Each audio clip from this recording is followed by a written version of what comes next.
ke dɔgɔkun ni a bɛ dɔ fara a ka alisilamɛya diinɛ faamuyaliw kan.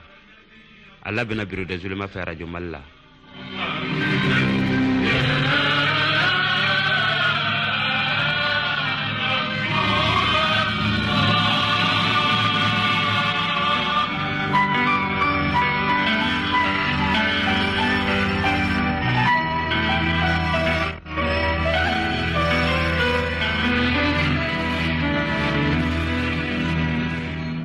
بالله من الشيطان الرجيم بسم الله الرحمن الرحيم الحمد لله رب العالمين والصلاة والسلام على أشرف الخلق سيدنا محمد وعلى آله وأصحابه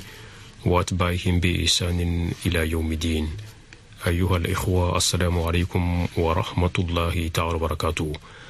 نجمع سوينا بك نمك أبو أوكا رجو مالي بك أنغا جمكان كننا نوي إكاروكا فو سلاميا جسوني alisa ani mam be ɲɔgɔn fɛ ni sigin kɔnɔna na o ye an balimakɛ ni an karamɔgɔ n'an ka alimami n'o ye Alhaji Suleiman Yusuf Traoré. An ye Ustaz Suleiman an ye a bisimila ni kɛnɛ in kan i ka dɔn ka fɔ an kana kuma walanda belebele kan walanda in bɛ tali kɛ fɛn min kan sa o de ye fadlu la ilaha illallah k'a fɔ ko ma foyi tɛ fɔ n'a kɛra Allahu Taala ye. Ni kumakanba in bonya jumɛnw b'a la nafa jumɛn bɛ sɔrɔ a la inshallah ni Allahu Taala sɔnna an ka sigi mana min kɛ an garisɛgɛ an na o da kulo kan ani Ustaz Suleiman. An b'a ladɔnniya k'a fɔ Umaru ma kɛnɛ sɔrɔ bi nka basi foyi tɛ a la inshallah. Ne ka yɔrɔ mɔgɔ bolo sa o ye Tanba Traoré. Ustaz Suleiman kuma b'i bolo. Alhamdulillahi rabbil alamin wa usalli wa usallimu salatan wa tasliman yaliqan bi maqami safir al-anbiya wa imam al-mursalin sayyidina Muhammad وآله وصحابته الكرام وبعد مستمعين الكرام السلام عليكم ورحمة الله تعالى وبركاته. الحمد لله رب العالمين أمي الله تعالى تندو كبركة كولي نماندو أنسكو دمجرالة وكفي أنبان كالفا سبينا سبلا أتكالفتين وكفي أمسولي كتدون فسمانتك نوي محمد صلوات ربي وسلامه عليه. أمي الله تعالى دلي على كان فناه رمى جين أن لاهرة. أمي الله تعالى دلي لمن أن ستراني غرجغ نيما على كالفا أنام بدين سلامه بلا جلينا. أمي الله تعالى دلي جمناي على فتنة دوغا هيرلا أن يرنو على فتنة دوغا هيرلا. أمي الله تعالى دلي على كان شيتو جانفلا على كان شيتو نمرلا على كان عملو جينا على كان عملو لاهرة على كان عملو بقبلانا على كان كنوتو نيغونا على كان فنوفو نيغونكو الله كان كفولا بان أرجينا كونو على كربونا كما صلى على محمد والحمد لله رب العالمين كما أنكرمكو كان أنبال مكا فتقومي نوي الحاج موسى باباسلا أنا ولا بأمنا بولي فضل لا إله إلا الله نودي الله تعالى كلبانتيالي fasamantiya jumɛn bɛ ala alakira a ye kumakan jumɛn fɔ o la ni Allah Taala ka jɛn ni min nɔgɔyara an nɛnkun kan an b'o lase an baden silamɛw ma. O la la ilaha illallah n'an y'ale ta k'a lajɛ ale de ye kelebantiya kumakan ye. O kuma faamuya min bɛ ale la o de ye maa min n'i y'a fɔ i nɛnkun kan ika sabati ka fɔ fɛn foyi de tɛ tiɲɛ yɛrɛ ɲɛ kan min ka kan ni bato ye min n'a kan ka adamadenw ka u yɛrɛ tɛ nɔrɔkɔ o ye fɔ n'a bɔra Allah Taala kelen pe la. O kuma o la ilaha illallah in an kan k'a dɔn fɛnɛ i komi Allah Taala b'a fɔ an ɲɛna cogo min fa'alam annahu la ilaha illallah. O kuma emmi ni sɔnna ka inni dongo to ki janya ko to ninga tuko Allah Taala ko ki ka dɔn ka fɔ mashite fo Allah Taala kelen pe. O de la kuma min alakira sallallahu alayhi wa sallam nako makan kaw ma ku ka Allah Taala kelebantiya kuma kan fɔ sabula olu b'a kɔrɔ dɔn o b'a faamuya dɔn u ɲɛ ma se ka datugu u ma se ka sigi u ma se ka lafiya. O la n'i ye ale bɔ i da kɔnɔ ka ban hɛrɛ kumakan de bɔra i da kɔnɔ n'i yɛlɛnna sanfɛ kumakan min i t'a ɲɔgɔn sɔrɔ n'i jiginna duguma a ɲɔgɔn tɛ. kuma kan de fasamantiya ka bon ale de kadi Allah ta'ala ka teme kuma kan beka o de la Tirmizi ba lakale anye ay min lakale ka bu Amr ibn Shu'aib ka sirafe ale fina ko aya mena afala o fina ko aya mena amokela ale ko kaya me alakra da sallallahu alayhi wa sallam alakra be ka fo aka kuma kan dola ako khairu du'a yawm arafa wa khairu ma qultu ana wan nabiyyuna min qabli la ilaha illa Allah wahdahu la sharika lah lahul mulku wa lahul hamdu wa huwa ala kulli shay'in qadir.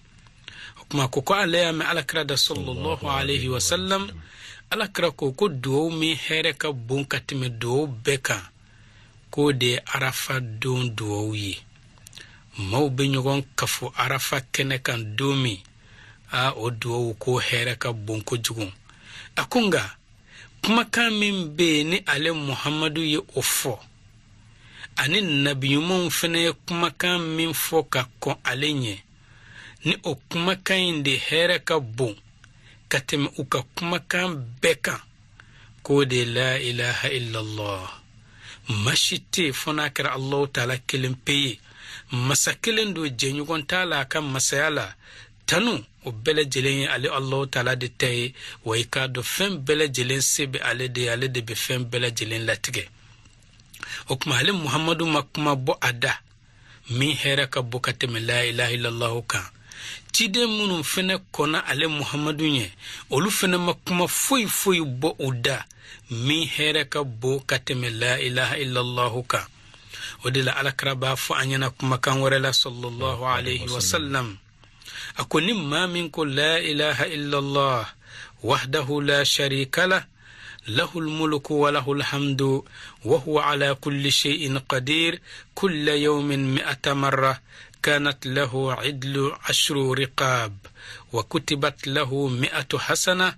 ومهيت عنه 100 سيئة وكانت له هرزا من الشيطان يومه ذلك حتى يمسي ولم يأت أحد بأفضل مما جاء به إلا أحد أمل أكثر من ذلك. الأكرك صلى الله عليه وسلم أكون ما من يابواد دكون دو كفو لا إله إلا الله mashite fona kar Allah ta'ala kelin peye ale de masakilin akan masayala jenyukon te ala masaya bele jelembe ale de bolo tanu bele jelembe ke ale de waika do ale de be fen bele jelen latige koni yeni kuma kan fo dunwo do shie keme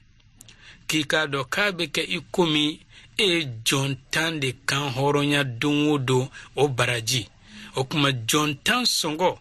ika do tinna fulu deni abiko mi mami ni ebe nyame tan faka ala e dunwodo wal mami be mishi tan faka ala e dunwodo ika do on nyira shit sika otigla maka sarafo ka se adana na John Valer ka boka teme mishika a Valer ka boni nyame sabul adama de nyogona dan fente duguma koloko ka Allah ta'ala ko wala qad karramna bani adam okman kuma kan foli aka feken nenkunka na alakra ko ni mami nya fo ko abi ko mi iye John tankan horonya o tabane de ko o kofe Allah ta'ala be klaka nyuman keme sebe iye tukun o kofe abe jukuma keme tushe ka bo ika jukuma una o kofe Allah ta'ala be ebla tangalan dokono odun shitane na nofe mau shitise ka gere ela o kofe ebe to o tangayin kono odun fokata odun klebe wa mashiti mimbe se ka bara doke ko de kafsa ko de kadi alaye kateme fenka enanani feminyi ko fona ya sura kera maye min fene eta nyokon ke min ka chanka teme itaka konte na borola mugo shitse ka bara doke min kafsa nindo kateme ni kuma kan ka shiyekeme la ilaha illa Allah wahdahu la sharika la lahul mulku wa lahul hamdu wa huwa ala kulli shay'in qadir ni ye ni kemeke ko mashit se kana ni bara do min here ka bo min kafsa ka teme etaka foni mugo do fene nana nini nyogona de min ta chara ne ite Elhaj Suleiman ni hadisa yin kofe ye kira ka hadisa mi foni bunya min be ni kelma yin folila no de la ilaha illallah wahdahu la sharika lahu lahul mulku wa huwa ala kulli shay'in qadir igoko atigi be mo inafo mo mini oye jontan oyo kan horonya baraji min bola atigila mo be o soro iya ayira ka fo adamade femba ye alabodo mais aluna soro jonya be yorodo la mais amba islamé a combattu aya kele foka afanga dogo ya sisan ga ebese ka setigi parce que mogomi ni wati nuna mogomi be jontan kan horonya o ba so sebabu ye mais setigi be se ka bara nyuma jumen ke anga ni wati na ka fo an rebu o famuya ka fuko ni jon kilin kan horonya di ko be danywana alhamdulillah rabbil alamin ni yanga setugu jatem na me wati mina san sabula ante jonko kilela tukun jonya atoko de se ka soro mugo la ame domina bi nga kafoko jonyere BNB asoro mandi hal na ya soro abe anta soro yorodo ambe domina bi anga jamana inkono sabula jonya shartu yere dode ikase katika jon fere sukula ondunga jamana kan kafo mugo fere sugu be ikumi saga garabalu be ntukumi antodo jonya shartu doye ni atigila mugo fatura akadu adun ana muso abela jeleme cheka na di matigi de tado nga bi eba fo mi maika jona fatura ni tara ko boku ka bodu inkono ibena joka aketuko ya wore ni makoloshi iba fo mi makika jon abi datuku kasola okuma waira na ka fo jonya tuko de BNB nga jonya yere ka dogo itsika mugo fere na fatura itsika ka fem beta atsika voyager ni janye ni emason atsika furuke ni emason okuma ode jonyi ngana o shartu madafa okuma jonyati okuma setuku bisika femin ke sisan no de here ka bon o fen ka chanko sebe fen no be jon valeur bo ni karila ko ta ko di Allah taala ka jon doma walima jurube mado kana jurumi ni akele no ka tigilama ke ikomi jon sabula ni juru karila horon kana aba tigilama ke ikomi jon asako ya foite ka yerela okuma ka kari ko tigilama ko ka juru bela jelen sara aye ka klaka fendi ama okuma ni bela jelen sababu ye mimbe se ka jon kan horanli place ufa okuma botugola fantan kamana gwane se fui te aye shioro tabulo okuma ekasinga na dukle di oma okuma ni bela jelen fasamanti ya bauye walma desebato ka deme akaseka aka furuke akaseka demba ya ulado ka kalanyoro ujo ka misiru ujo ka sira ugla fi sabilillah okuma ni bela jelen fasamanti yawi mimbe seka jonkan horonya plasita ngani be fasamanti yaka bo nga ani jonkan horonya tekelinye sabula ni adama den kelembo jonyala mashito baraji hake doni Allah taala kelempete okuma nunu ne barawye munu na miseka olusanga ala doni nga atwabo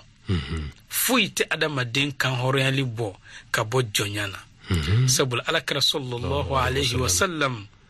ale tili kumba doye duguma kolo ma bela jelen ka hine ani lafiya soro eske hina ni lafiya beseka soro kito jonya lawa sabul Allah taala ko wa ma arsalnaka illa rahmatan lil alamin eske jombe hina soro na buram matigi kelengeluna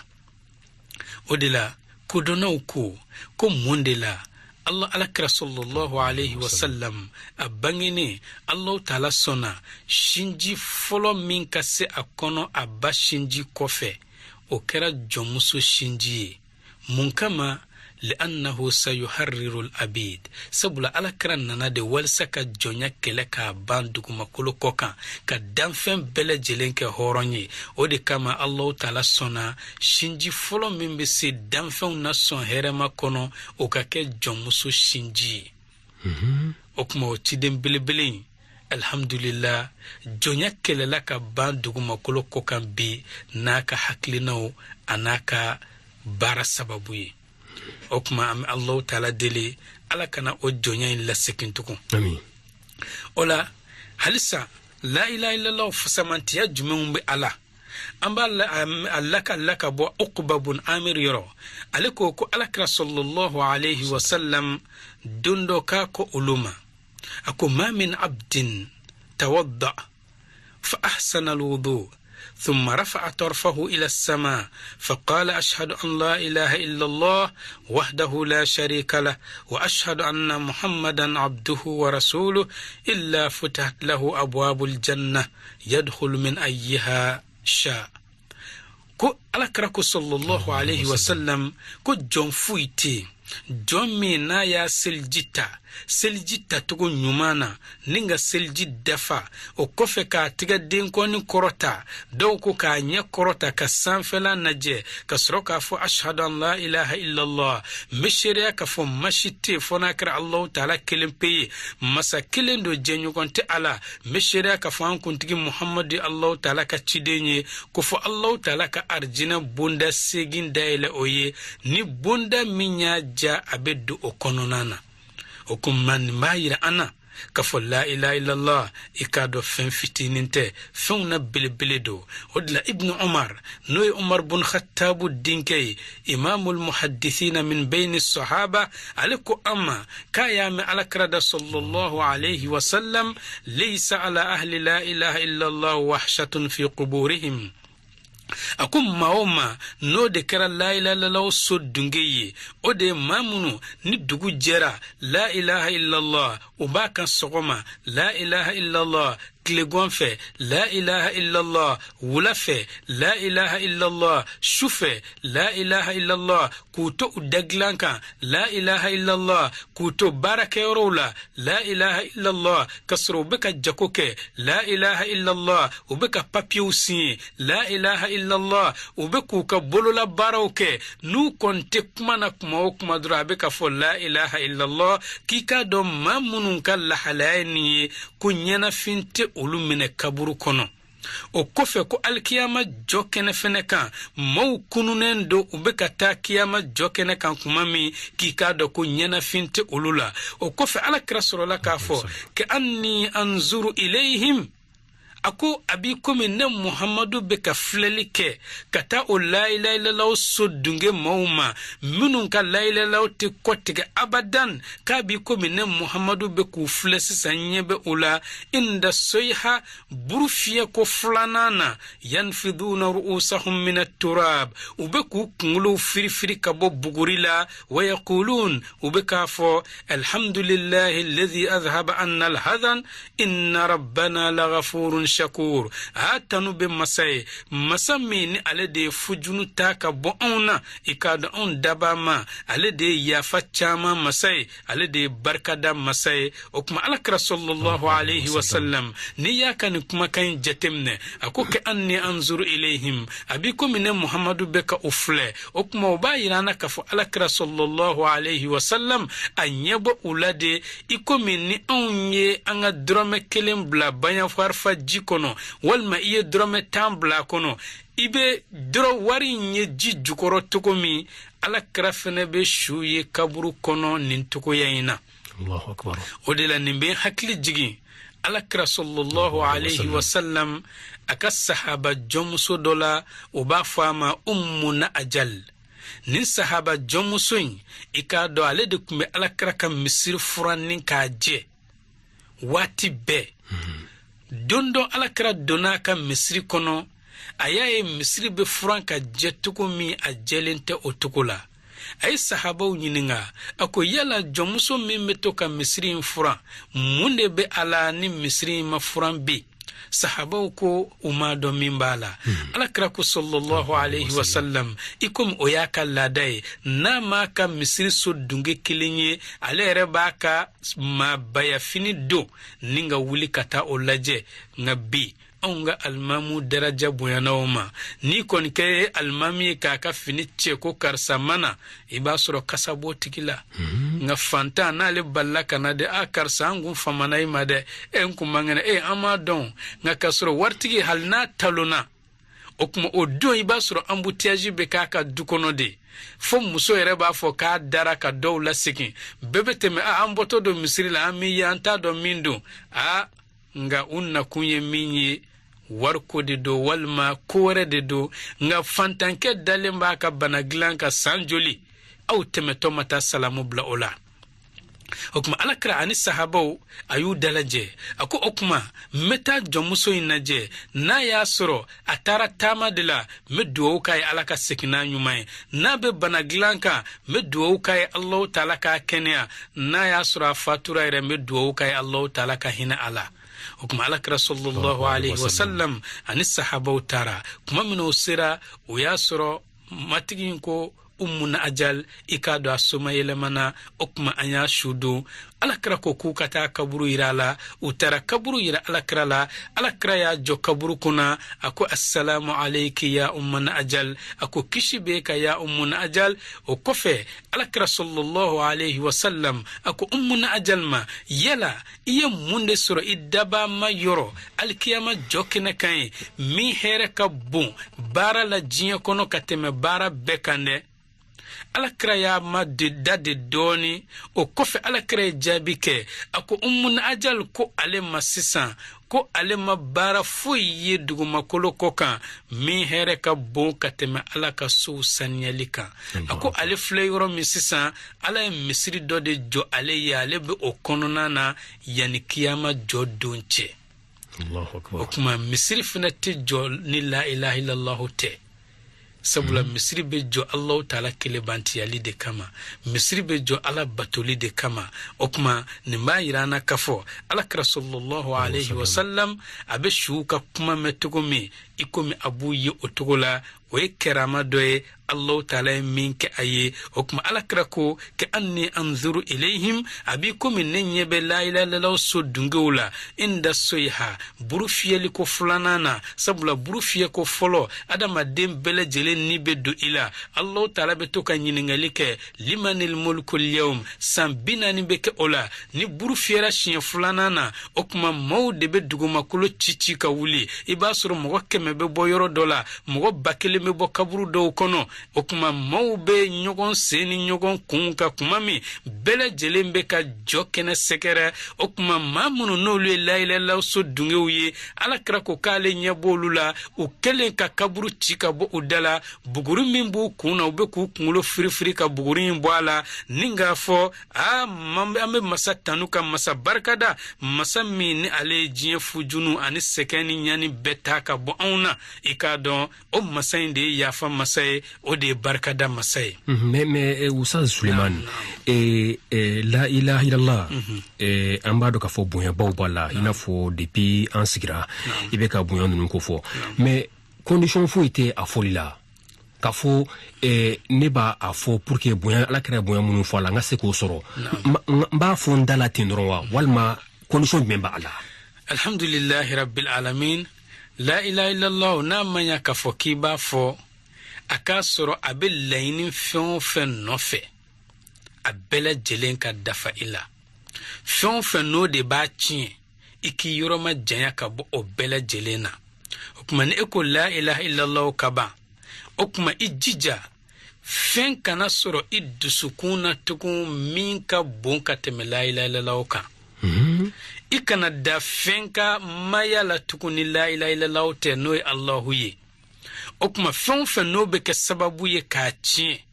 iki yoroma janya ka bo bara bela okuma fen be anya iki soko o bara bela okuma no kera sisan eko la ilaha illallah ikado o la ilaha illallah inde Allah taala mako be ola nga eko la ilaha illallah etifa jeneala etifa dolola etifa haramukola ni kamana gwana almamu ka duwo ka suma fe kata jotiku fe kata ala kotala fe kata jina shitana fe abe dala la ilaha illallah okuma bi ko min nafa foi make e ka la ilaha illallah la okuma ni femunu fene beta nyogon fe ni Allah taala sonama wala in laban konona na an dabina se o fen fene bele jelema okuma am Allah taala deli o la ilaha illallah asabatil fen Allah taala ko nogoya anam bade islamo bele jelema Imam Suleiman ni wale bamu fo la ilaha bunyani fen konana itla ka wale chejugu fona fo ebe la ilaha illallah abe nenkunka gani wale chejugu munu ni iyo ulu fo sisan etilamo be o fona la mais la ilaha illallah ni mami dumbera kan o wale chejugu nunu est-ce que abseka tigi samaka bo lawa alhamdulillah ni mamin dumina la ilaha illallah ka kila ka selike aketuko nyumana okuma Allah taala ko seli ndebe ke sababu ye sisan ka jugo chejugu nunu ko ka bo ila sabula la ilaha illallah muhammadun rasulullah ninka bon ka teme selika nga walisa anga nin cinye tikiya fa ka soro atikila muko be seli odela ni yanga sharia gafa dolaje silsilatu Allah الرسول الإسلام وكما لبا يرأنا مامي نقول لا إله إلا الله محمد رسول الله nga ema seli okuma amba fokeka la ilaha illallah yintichiye hal na yasro antika la ilaha illallah maida nga faridati da okuma amba fokebe ka la ilaha illallah fo okuma seli ale de dine chekuloi selimi jose min ka bonka teme akanto chinye tigiya ni alete aka boni jose minu fene olute menani alete misali mugodo kana ekfe dunaya la anyema nogo shilendu anoko lendu niya iba foko su nambarato o sanga fene na mugodo kana akolendo ka je fini jemon bala jalamugu be akuna koloshiba bolo aduna ekan ka folike la ilaha illallah abode kan wati be abeka la ilaha illallah zikru okuma nini fulanana iba soro ebe koloshitigi jalamugu be min kuna ibe yoro nyenama do yira ola okuma ka fo demba ya aya haklito ninga koula medon iba le bla yoro dola aya koloshin na da an kon sika duna la sikin nga nin la halabe tugumi aya koloshi ala yananga dom mugo mindo onga mimbe la ilaha illallah la selfana sera eni ka demba ya willa ay seljita asella ale sigilembe abeka la ilaha illallah goshi lagan sera ay seljita ay lagan sera sila sigilembe amaseli fitri la iba fo eske nin che islamay ibe siga ka islamay ala iba fo ko islamete muna islamete adume ka fo la ilaha illallah sabula amaseli nga nogoleni mi na iya le blaika blonda fanfe ko dembaya ku koloshi ala selfana sera a wulila kana a jatigike ite nyama ka sel daga jangan seli a oro bebe afo muso dugu la wal madema do che jaga chenye islamay koy me ka sura du la ilaha illallah me ada okuma de ba irana seli ale de dinen chekuloy Allahu akbar okuma jose min ka bona no ilaha illallah muhammad rasulullah ye anto chiye tigiya abadan ni maseli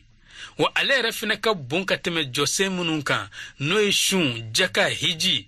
Allah taala makote ulufena na ni maseli okuma ode kama fara as-salatu imaduddin man aqamaha faqad aqama ad-din wa man tarakaha faqad hadama ad-din sili rade dinen chekule ni yeseli jo okuma dina bara be akanogo ema wa ibseka beke ngani yeseli tue okore la ilaha illallah shunwo hijiwo jakao okore ke ya benyoni ka dafiri wa ema kotashila Allahu akbar okuma ni mami la ilaha illallah fo innen kunka walsa kan nafanya iye okuma ni jugo bila e ka selifene matrafa ka fara kan ban yani sanga che be kabako ya ira kuna ita do ibe ka glantuko mi o kuma Allah taala de be adama den glantuko don mécanicien be mobile tienen glantuko mi fatigi be kabako ya kunkunta don abeseka keta mobile be accident ke naw ya be noni ngani mécanicien ya tege daka ka kila ka pentiri onna la be kabako ya ko mobile mi accident ninte o kuma adama de min fene ni yire kun tieni gloni jenani kalontige ni nambarai ni Allah taala yi glan mo be bo jamana kana do yini fe I wali ulama o kuma ala de be adama de glan wa ala ka glan tuko de kain kateme mécanicien ka mobile glan tuko kan o kuma itiena tuko akana blay kuna kitenya akana blay kuna kitenya o de la ni me hakli jigi ala karaka sahaba dola nabe fo ma amr ibn al-jumu ne mu yecce korobay akorola fo anya gulu kelendo ka anya datku korofe anana ala krama kale ba fe katubi ayaka wale ce jugu lakale ala kray ako jugu ti alema minke jeneya mugo faka glomi fui dibe jugu fen don aya dado ala kra sigile aya kodo chela sabula ale ya ni wale ce jugu minkera nin tubi manugo chere kamana gwana cheya kodo atara sangani fitini ala kre sahabo bla kuka chewele kana jannana o yasru Allah ta'ala aya jiga ala kraka ako ya ayyuhalladhina asrafu ala anfusihim la taqnatu min rawhillah inna Allah yaghfiru dhunuba jami'a ako muhammada focce ina nyona obey aw munu yetieni ka ayira kunka ninga aw niuchie ka aw dusukunchie ka aw kono na becchie nga aw klara ka nimisa ka seki aw ko aw kana o jigitiga ala kan nema la koy ay junubu minke Allah taala ba bela jelen yafa odla doni kelaw yekuma kan flafoya do ko inni misale ni junubu banono ngana ka seki ko na ya soro junubu bakelen de do ko ala be junubu bakelen yafa o kuma ikan nyuman sebeni be damine do ko ay ala be junubu bakelen yafa ka baraji bakelen bla anona okuma Allah taala alede ya fama sai ulani segin ko rekera ka khalisiya re ka kalasiya okuma junubu fembe sika kontala bebe touche kabwe nga nyuma de be bla junubu nona wa walma nyuma te bla nona doni kelaw yekuma kan flafo ola sobla ni junubu bakilendo bakilin kon be touche kabwe fongo nyogongo te onga eske abe toten no ika nyuma ne be 7 dam na kelena sisanwa walma bakile min kumbe Allah taala bo junubu bakile touche ka baraji bakile blay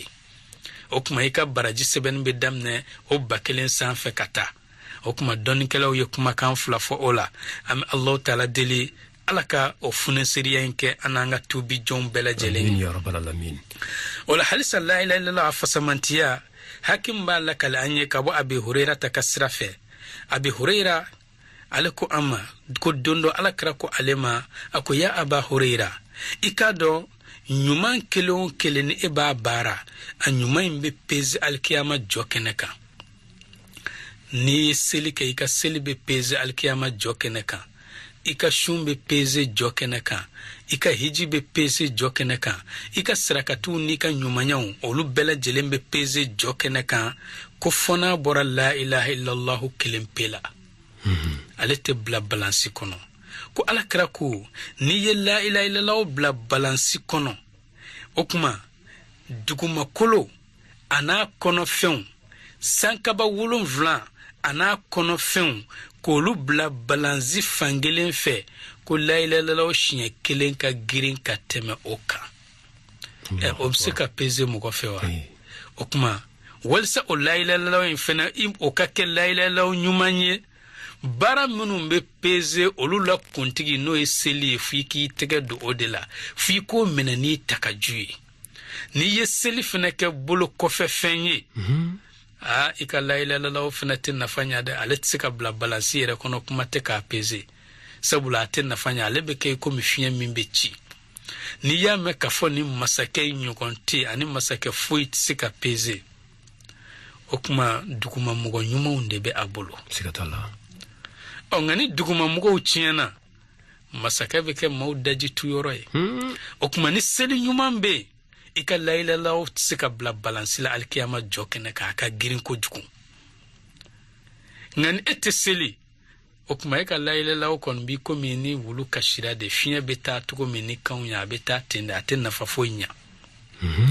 okuma halisa alakra sallallahu alayhi wa sallam abi an ladonya abi hurairah takakuma kan warela akul law jaa qailu la ilaha illa allah ma minna lebeka fo la ilaha illa allah kuna tiklaman na alkiyama jokene kan sadiqan la ilaha illa allah achinyatigi do afolila yirate wasote sabula do fneka la ilaha illa de mauka fo akar saka ala ko kabbo ni jama kumbora nu yesiljita fo goloka la ilaha illa allah la ilaha illa bela jelen ka me okuma nu be goloka fene o ba pene bela jelen ba me ngani mugote kuma dola ere halute seliere ngani mugo nana uka seljita tuko kanya la ilaha illa be fo kanya muhammadu rasulullah be fo kanya ngani jamate we seljita dro kuma dola seli uba ke ikomi sheka nyosokin dro ka wuli ka bo barajitala abe fulu mako yira law barajitenna ikon tsika fo kit islamay nga barajitenna sabula kira yira kama ikuma allah taala ba fa alladhina yura'una ma do funa be luka bara yira de okuma ka alako brifini biri udala ninga soro suruku do duguma Allahu akbar okuma o moko de fene be moko sinkoro ni yuye ibe niso janu ka barakete iba foko abubakar siddiq nga ijija ikanu dusukunye finendo kapteme abi jahali taka okuma o moko fene be am allah taala dil alaka nanke o nyoko na wiye ami okuma abi hurayra ko alakra ko sallallahu alayhi wa sallam nimma minna ni la ilaha illallah illa harakena ka tinyetiga yarela o dunya soro e ka junubu keleno ka duguma kolo fa ka ta duguma fo sankaba folo o be ekilinga junubu ye nga ini la ilaha illallah tinyetiga yalen sira allah taala ma ko allah taala fina bena emani duguma kolo fa ya fai okuma ni ba irana ka fo allah taala ya fa masado odla wati kurun kama tirmizi ba lakal anye anaska kuma kana ko allah taala ba fo yabna adam ay adama dini ni nana ni allah taala ma ni duguma kolo fay filibaraw ni junubula nga iyene kumbe nyogonya kasurite fulan kafo yake alikele ima fen fuyi de bla idusukuna minka bon katema alaka okuma koni allah taala fena bena ima ni ya faye otukuyala kuma mena nene fora okuma baraji jumembe o la ilaha illallah anasuyi alakra nyininga ola okuma alakra sallallahu alayhi wa sallam afene allah taala nyininga ya rab yani dabama okuma ni mami la ilaha illallah fo akonna jeli allah taala ye dusukun sanyale kabo flanka fo ya bara bema okuma sara jumembe otikila okuma jabi dira alakra ko sallallahu alayhi wa sallam sara min bo tikila an yakuna ka yawmi waladatu ummuhu min adh-dhunub kwa tikila ma be kay komi domi abaya bange okuma dem bangina domi eske junubu bo kanawa okuma junubu to tikila makana okuma kumamna nin for abi hurayra tay alakra ko sallallahu alayhi wa sallam ako ya aba hurayra okuma memini ifesisa eni sahaba to be laqin al mauta shahadata an la ilaha illa allah ni mawdara ka sayaglonka ayto ku dala doni la ilaha illa allah ye ko sabula la ilaha illa allah alebe junubu binde ninga kari ikomi misali nambe ambeka kele yoro mununa sisa ni bom klem blar etage biduru etage biseginka aba kari ka nyaga mituko minyogona la ilaha illallah fene na bina ika junubu ka aba kari tindi okuma ibena la jabe kay komi junubuti okuma kabe junubu kari ikomi so be kari tukomi okuma aya do shuda abi hurayra tako ya rasulullah okuma ninye shuta nyena matabe togoji okuma alakra ko nyena mata anta ahadam wa ahadam o de karli ka bo wa o de karli ka bo ka teme shutaka o kuma islamo an ganji jangan soko la ilaha illallah la abikumi wati fina corona ami allah taala deli ala ka sigida warayira ana ala ko kanya ala kara bonya kama salatu baraka kama salli ala muhammad sallallahu alaihi wasallam ambal mal islamo wa amboraka mami na mesesa ni skin konna sauli ambal ma ken akara mo ni angal mami no el haji suleiman yusuf traore ni ali al mami misra walanda kuma bul fem konna saudi la ilaha illallah buya munun bala ikaro ka foni babu belebele ni ndaile la inshallah wati na taw kunna na ananyo konsoro ni kenen ka bidnillah ni allah taala na nataina usazu marana kenesoro ani angal mami no usazu suleiman traore okmanambe aufu nika barkada amba yereka telefone numero di au ma ka dine ni ngalu kama no 66 83 43 06 66 83 43 06 tamba traore musa babasila anga fulkene mbawye au kambe watu rola amba fa assalamu alaikum wa rahmatullahi ta'ala wa barakatuh. دعوة إبراهيم